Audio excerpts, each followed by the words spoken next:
اتحاد ہو سکتا ہے، لیکن آج مجھے پکا یقین ہو گیا کہ ہندو مسلم اتحاد ہو سکتا ہے، کیونکہ اگر دونوں میں فرق ہے تو صرف نام کا فرق ہے۔ ہم اگر دیوی دیوتا کو پوجتے ہیں تو یا غلام محی الدین اور معین الدین کو پوجتے ہیں، ہم اگر رام اور کرشنا کے سامنے جھکتے ہیں تو یا علی بخش اور حسین بخش کے سامنے جھکتے ہیں۔ معلوم یہ ہوا کہ شرک آج مسلمانوں کے لیے ایسا کینسر بن چکا ہے جس کا علاج ناممکن سے نظر آ رہا ہے۔ وما یؤمن اکثرهم باللہ الا وهم مشرکون۔ محترم سامعین و سامعات، شرک بندوں کو دائرہ ملت سے نکال دیتا ہے اور اس کو ہمیشہ کے لیے جہنم رسید کر دیتا ہے۔ شرک ایسا عیب ہے جس سے اللہ تعالیٰ نے اپنے آپ کو پاک قرار دیا، لہذا شرک اللہ تعالیٰ کی سراسر نافرمانی ہے، اس کے ساتھ ہر دھرمی ہے، بلکہ اس کے خلاف اعلان جنگ ہے۔ صرف یہی نہیں بلکہ یہی وہ شرک ہے جس کے بارے میں علامہ ابن قیم فرماتے ہیں کہ چونکہ شرک تخلیق کائنات کا اصل مقصد کے سراسر مخالفت ہے، لہذا وہ سب سے بڑا گناہ ہے۔ ارشاد گرامی ہے، الا انبئکم باکبر الکبائر قلنا بلی یا رسول اللہ قال والشرک باللہ وحقوق الوالدین۔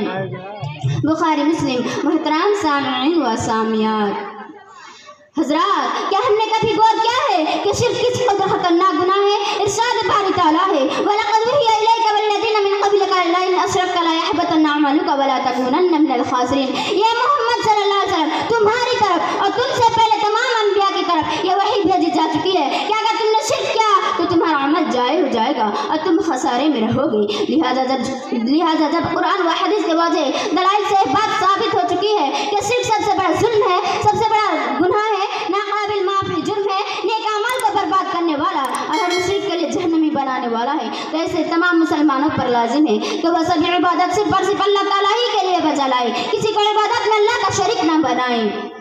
آخر میں اللہ تعالیٰ سے دعا گو کہ اللہ رب العالمین ہمیں شرک جیسی مہلک بیماری سے بچائے اور ہمیں اس بات کی توفیق دے کہ ہم توحید کو اپنی زندگی میں لاہی عمل بنائیں۔ وآخر دعوانا الحمدللہ رب العالمین۔ السلام علیکم۔